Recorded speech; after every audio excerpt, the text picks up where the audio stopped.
Hello and welcome. We have finally fucking made it. This is my first podcast. I've been trying to make this podcast for, I swear to God, like a year now. I finally got a new camera and I got a microphone and I've got everything set up exactly the way that I intended it to, and we're here now. So I honestly had a lot of resistance to making this podcast because for so long I thought I had to do it the certain way where the first podcast had to be my whole story and I had to describe to you everything everywhere that it came from, and then the next podcast had to be like this and then like this, and then I was like, well, that's a fucking belief and I don't have to adhere to that. So I'm just making this podcast about whatever I want to make it about, and we will work together. I'll ask you guys what you want to hear about, and eventually my story will come out in the most harmonious way. But for today, I really just want to talk to you guys about manifestation and how I do manifestation a little bit differently than the way you've heard about it. I also want to talk to you guys about the manifestation game, the way that I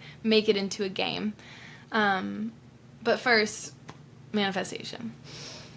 Essentially, I've been doing manifestation now for like 5 years, and I've twisted and turned and gone so many ups and downs throughout it, like learning different people's modalities, reading all the fucking books, and I've really landed on a place that makes so much sense to me. And it's this understanding that, like, yes, manifestation is spiritual. We're all spiritual, right?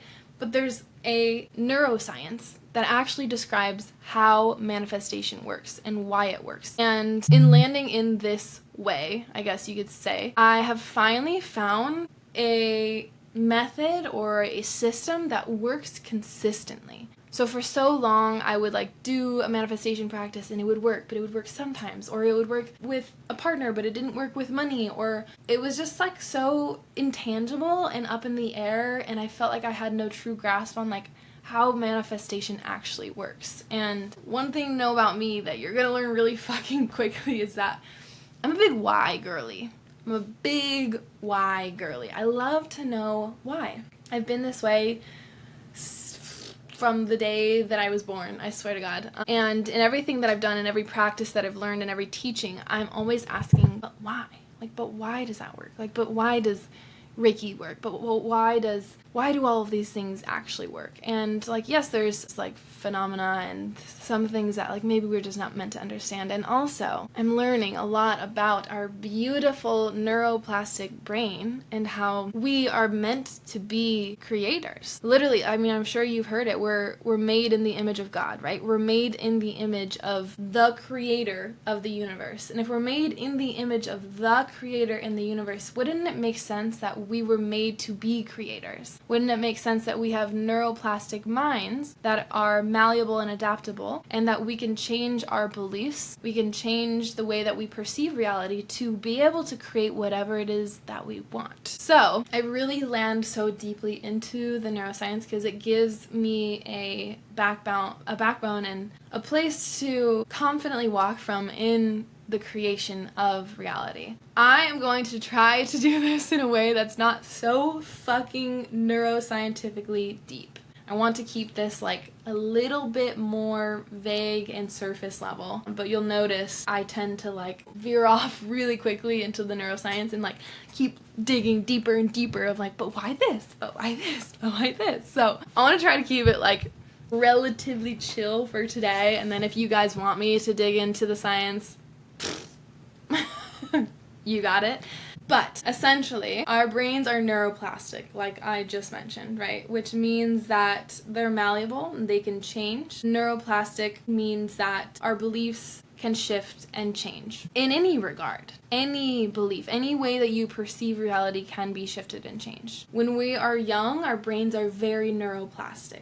We're actually in a state of walking hypnosis, if you will, from ages 1 to 7, sometimes all the way up to 14, which means that we're in theta brainwave states. And in theta, especially at that young age when we don't have an analytical mind, everything that we hear becomes truth. We're highly suggestible. Everything that we're intaking becomes the truth. So if you were told at a young age, you're stupid, it's not, you don't have the analytical mind to be no, I'm not. I'm actually kind of smart. You just are downloaded that truth. So when I say being the creator of your reality is your responsibility, it's you have to remember that it's not your fault that you've been conditioned the way that you've been conditioned. There was literally a huge chunk of your life where everything that was around you was just downloading into your system and you didn't even have a say over it. You just became that person. You started to identify as that person. And as you get older, you have more of this analytical mind piece to be able to be like, no, actually, I don't want to believe that, and I don't want to believe that. So now that you understand that you have been conditioned to perceive reality in a very specific way, you can then begin to understand that you have choice in changing your perception of reality. Now I'm going to describe to you really briefly how these neural pathways that were formed at a young age and throughout the entirety of your life are shaping your reality currently. So you build a neural pathway, and then your reticular activating system, which is the part of your subconscious mind, who is constantly seeking for evidence to prove that this belief is true. Okay? That's its job. Your subconscious mind, your nervous system, their jobs are to keep you safe. And safety to your subconscious mind and your nervous system is simply sameness. How can we keep everything the same? Change equals danger. How can we keep everything the same? I know how to keep everything the same. I'll just keep searching for more evidence to find out why this belief that we have is true. So if I have a belief going up that money is the root of all evil. That's a common one. We've heard it. Money doesn't grow on trees. Okay, perfect. We heard this at a very young age. It's in our system. This is what we know is safe. Let's look for evidence for why this is true. Oh, money doesn't grow on trees. It's actually really hard, and I never get paid on time, and I never get paid the amount of money. Boom, evidence. Evidence to build out this belief, right? And on a very physical level, I'm getting into the science here. I said I wasn't gonna go there. Okay, but I'm just gonna go there for a little bit. On a very physical level, I know you probably hear this a lot, you keep attracting things to you. What does that mean, right? What does that actually mean? What does it mean to attract? We can get into frequencies and the quantum, stuff like that, but for the sake of tangibility and science, which we love, I want to describe to you how that's actually, this belief in your reticular activating system is changing your reality. So I have this belief that money doesn't grow on trees. Boom, my reticular activating system scanning for evidence for why it doesn't grow on trees. And then let's say I have this opportunity. I'm hopping on a sales call later today, and I have the opportunity to make a lot of money. But subconsciously, my brain is like, no, making a lot of money isn't safe because it's new. We believe that not making money is safe because money doesn't grow on trees. And we know that. So what'll happen is right before I'm about to hop on this really important call where money is potentially coming to me, my subconscious mind communicates to my nervous system, hey girl, we gotta fucking freak out right now because we are almost about to change her reality and we have to stay the same. So let's send cortisol. Let's send a stress hormone to her entire body right now so that she doesn't perform well on this call and therefore doesn't make this money because, again, that's changed and that's different. And I'm sure you're hearing this and you're like, what the fuck? But making money would make me feel more safe. Your subconscious mind doesn't know that. Your subconscious mind only knows sameness. So, what we do in manifestation, in this realm of manifestation, is create a new reality externally by creating a new reality internally. It's an internal identity shift. You are subconsciously rewiring your limiting beliefs into limitless beliefs. You rewire a limiting belief into a limitless belief so that this new belief takes form, becomes your new normal, and then something I like to call actionless action happens, where you don't have to take action anymore. You're not forcing yourself to go to the gym. You're not forcing yourself to drink enough fucking water. You just identify as this version of yourself because your subconscious believes it, and your subconscious makes up 95% of your reality. Forgot to mention that, guys. 95% of your reality is made up by your subconscious mind. And so that 5%, you're just oh yeah, obviously the next step is to go to the gym. You just do it. It feels like an easy action, not like a forcing yourself kind of action. So this is, in summary, manifestation. Creating your external reality by creating your internal reality, shifting your limiting beliefs into limitless ones, to signal to your subconscious mind to start seeking for evidence for the things that you actually want to receive and perceive in your reality. So now I want to get into the manifestation game. I like to play manifestation as a game because now that we know that our brains are neuroplastic and I can perceive reality in whatever way that I want to, it's if I know I'm gonna be coming up against these challenges, I'm gonna hit walls, I'm gonna have heartbreak, I'm gonna have loss, I'm gonna have all of these really, really hard things happen in my life. It's inevitable. The soul's journey that we're going on. Why wouldn't I make it a game? Why wouldn't I make it a game where every single time I come up against this upper limit,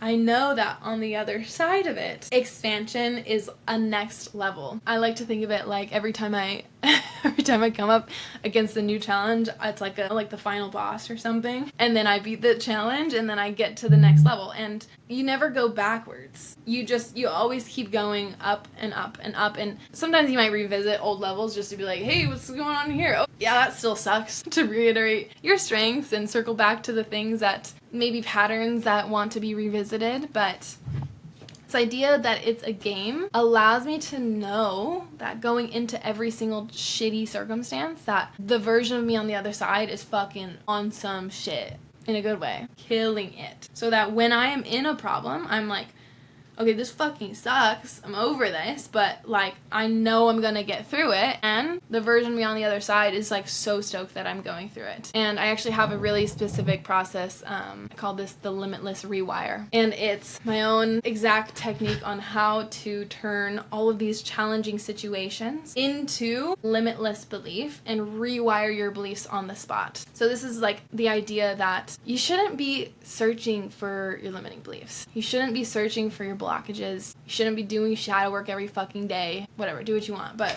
hear me out. Your reticular activating system is always looking for more evidence for what beliefs that you believe are true. If you believe that I have a block, I have this block, and I have this limiting belief, and I have to find them, and every single day you're searching for what these blocks are. Like, great, you're doing the work, but like what you're telling your brain is that you always have blocks, that you always have limiting beliefs. And what you seek is what you find. Your brain will literally make some shit up just to make you happy. So like, stop looking for more limiting beliefs and blockages. Start looking at what's going right with you. Start focusing on what you actually want to expand. Focus on how fucking amazing you're doing in your job right now. Start focusing on how much money is coming in. Start focusing on what is going well in your life. And then what happens is the things that, so let's say like you're focusing on all the things that are going well. The things that aren't going well are going to bubble up to the surface because there's dissonance. It's not going to match. The things that bubble up to the surface, triggers. Once you've seen your triggers, you go, oh, that's just not right. What's that? And then boom.